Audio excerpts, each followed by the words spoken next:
Hello, good morning. कसे आहात सर्वजण? मस्त ना? आम्ही पण मस्त. तर आपल्या चॅनलवरच्या अजून एका व्हिडिओमध्ये मी तुमचं अगदी मनापासून स्वागत करते. आज आहे शुक्रवार, तर आजच्या दिवसाच्या तुम्हाला खूप खूप साऱ्या शुभेच्छा. तर सकाळची वेळ आहे, गौरी सुद्धा आता उठलेली आहे. माझी सगळी कामं आवरून झाले, सगळी म्हणजे की फक्त स्वयंपाक झाला आहे. मिस्टरांना डबा द्यायचा असतो 7 वाजता, ते गेलेत. आता वाजलेत 8 आणि मला आता प्यायचा आहे चहा. गौरी सुद्धा उठले, तिनं आज ट्युशनला जाणार नाही म्हणून थोडंसं लेट उठलेली आहे. तर आणि कालची आपली मार्गशीर्ष महिन्यातली गुरुवारची पूजा, ती सुद्धा मला त्याची उत्तर पूजा करायची, पूजा उचलायचे, देवपूजा करायचे. तर गौरीला सुद्धा उठवले. आता तिनं ट्युशनला गेलेली नाहीये, कारण तिला खूपच त्रास व्हायला लागला होता. आज नकोच म्हणत होती, रडत होती. मग मला पण म्हटलं जाऊ दे, कसं तरी वाटलं एक दिवस जाऊन हे राहू दे, जायचं नाही, पाठवते एक दिवस, काय होते, घरीच अभ्यास करेल वगैरे. तर आता उठले ती आणि तिला आंघोळ वगैरे घालते मी आता, आणि माझा चहा करते, मी चहा पिते. आणि कालची पूजा आहे ती उत्तर पूजा पण आपल्याला करायची. तर चला, तर व्हिडिओला तर सुरुवात झाली. व्हिडिओ कंटिन्यू करा, व्हिडिओ पूर्ण बघा. व्हिडिओ आवडला तर एक लाईक मात्र नक्की करत जावा आणि आपल्या चॅनलला सबस्क्राईब करा.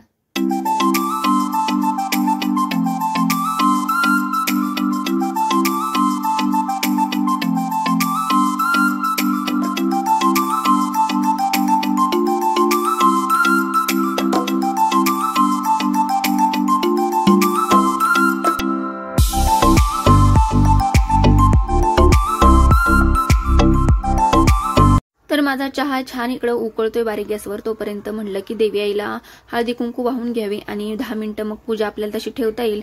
हळद कुंकू वाहून उत्तर पूजा केली की लगेच पूजा नसती उचलायची. तर दिवा तर आधीच लावलेला होता, अखंड दिवा चालू होता माझा. आणि हळद कुंकू आता वाहून घेते मी. आईचं कालची पूजा ना खरंच खूप सुंदर झाली होती. खूप प्रसन्न वाटत होतं घरामध्ये, एकंदर वातावरण खूप पॉझिटिव्ह झालं होतं. आणि आईचं रूप बघा ना किती उठून दिसते, आणि खरंच खूप सुंदर दिसत होतं आईचं रूप. आणि असं वाटत होतं कंटिन्यू बघत बसावं आईकडं आणि पूजा उचलू नये असं वाटत होतं. घरातलं वातावरण खरंच खूप भारी होतं बरं का पूजा आपल्या घरात असल्यावर.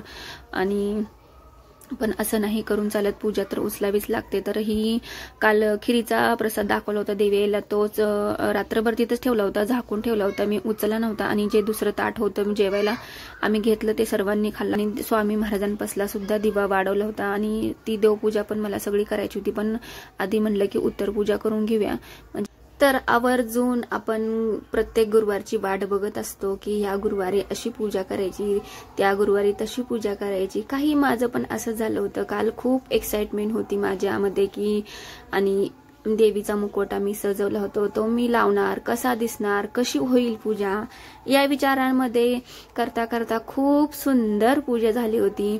आणि ती पूजा उचलायची अजिबातच इच्छा नाहीये, पण आता नियमांपुढे आपलं काही चालू शकत नाही.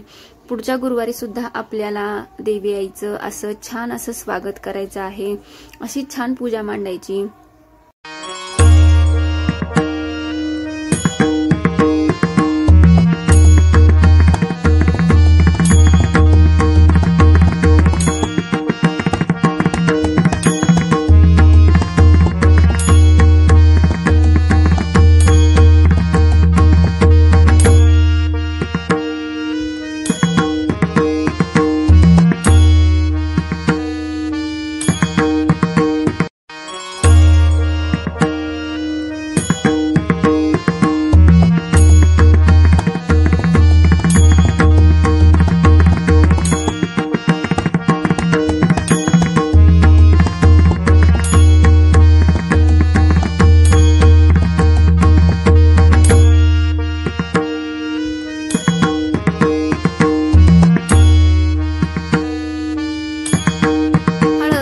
अक्षता वाहून छान अशी पूजा करून घ्यायची. देवीला खडीसाखरेचा किंवा दूध साखरेचा नैवेद्य दाखवायचा आणि क्षमा मागायची. कालच्या पूजेत चुकून माझ्याकडून काही चुका झाल्या असतील, त्या चुकीसाठी मला माफ करा आणि वेडीवाकडी झालेली पूजा मान्य करून घ्या असं म्हणून नमस्कार करायचा, माफी मागायची आणि 10 मिनिटं पूजा तशीच ठेवायची. तर माझे सुद्धा तसंच झालं होतं. मी 10 मिनिटं ठेवली, तोपर्यंत इकडे छान असा चहा सुद्धा उकळला होता. चहा घेतला मी आणि दूध गरम करायला ठेवलं आणि चहा घेतला आणि नंतर सुरुवात केली की मी पूजा मांडणी जी होती ती उचलायला सुरुवात केली. आणि पहिले तर सगळी पूजा मांडलेली सर्व आपण किती काय काय मांडतो पूजेमध्ये, किती छान दिसावं यासाठी किती प्रयत्न करत असतो. ते नंतर उचलताना एक एक वस्तू सगळं व्यवस्थित सुद्धा ठेवाव्या लागतात, कारण आपण एवढ्या मेहनतीनं काही वस्तू बनवलेल्या असतात, काही रांगोळी, ते सर्व व्यवस्थितच झालं पाहिजे. जशी आपण पूजा मांडणी करता जो उत्साह, जो आनंद असतो, तोच आनंद पूजा उचलताना सुद्धा दाखवायचा. म्हणजे देवी आईला सुद्धा बरं वाटेल, खुश वाटेल, ती पण आपल्यावरती खुश होईल. आणि देवी आईला जी फुलं वाहिलेली असतील, गजरा, जे काही फुलं असतील ती फुलं घ्यायची, मस्त असं हातामध्ये दोन्ही घ्यायची आणि दर्शन डोक्याला लावायची, छान असा सुवास घ्यायचा. असं म्हणतात की देवीचा आशीर्वाद असतो त्या फुलांमध्ये, तो आपल्याला भेटतो. असंही देवी आपल्याला आशीर्वाद देतच असते. आणि माझी जी कमळगट्ट्याची माळ मी आता नवीन आणली होती ना, ती आता मी रोज वापरणार नाही, खरं सांगते, कारण खूप खराब होते लवकरच.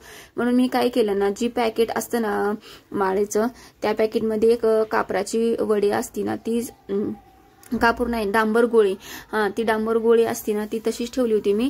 आणि त्याच पॅकेटमध्ये घालून मी व्यवस्थित माळाशी ठेवली.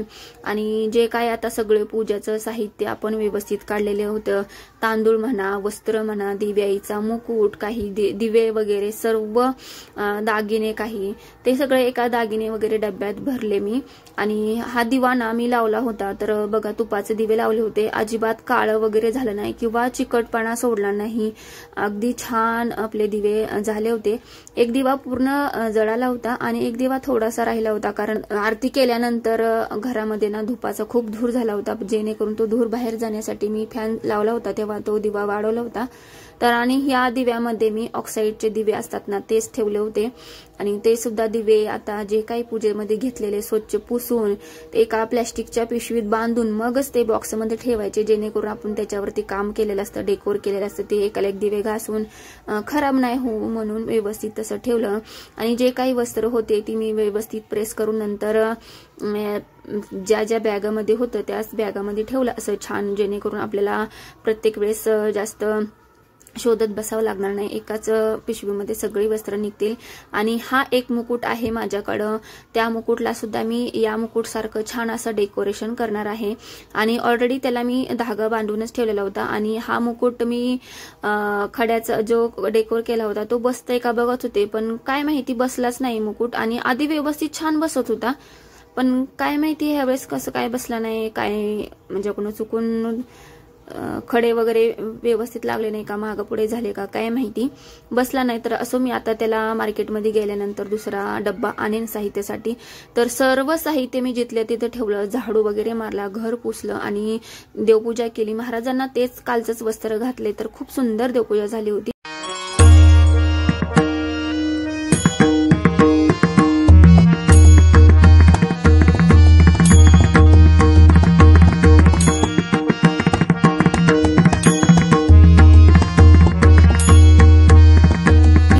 आणि नंतर देवपूजा झाल्यानंतर मी घेतलं जेवायला, जेवण वगैरे केलं. आणि संध्याकाळी दुपारच्या वेळेस मग मी किराणा वगैरे भरला. काल शुक्रवार होता ना, किराणा शुक्रवारी भरलेला असं म्हणतात की चांगलं असतं, म्हणून ज्या काही आपल्याला नॉर्मल सगळ्यांच्या घरात ज्या गोष्टी असतात त्याच गोष्टी मी आणल्या, की साखर, शेंगदाणं, तेल, तांदूळ, खोबरं, काही मसाले आणि काही बरेचसं साहित्य होतं ते आणलं. तर किराणा सुद्धा भरला, एक ते काम महत्वाचं झालं. आता किराणा भरलाय, पण मला किचनमधली थोडीशी जी किराण्याची छोटी मोठी भांडी असतात ती सुद्धा घासायची आणि मगच मी किराणा भरणार आहे डब्यांमध्ये. असा होता किराणा वगैरे, छोटाच मी काही वस्तू आहेत त्या भरलेल्या आहेत, ज्या की प्रत्येकाच्या घरात असतात त्याच. आणि किराणा भरायला गेलेले मी त्या वेळेस काही शेअर नाही केलं, कारण गर्दी पण खूप असते आणि बाहेर मग कॅमेरा पकडायचा का इकडे बघून चालायचं, एक तर मी धडपडते आधीच कुठं मध्येच. तर मग मी बाहेर गेलो की जास्त करून शूटिंग वगैरे नाही घेत.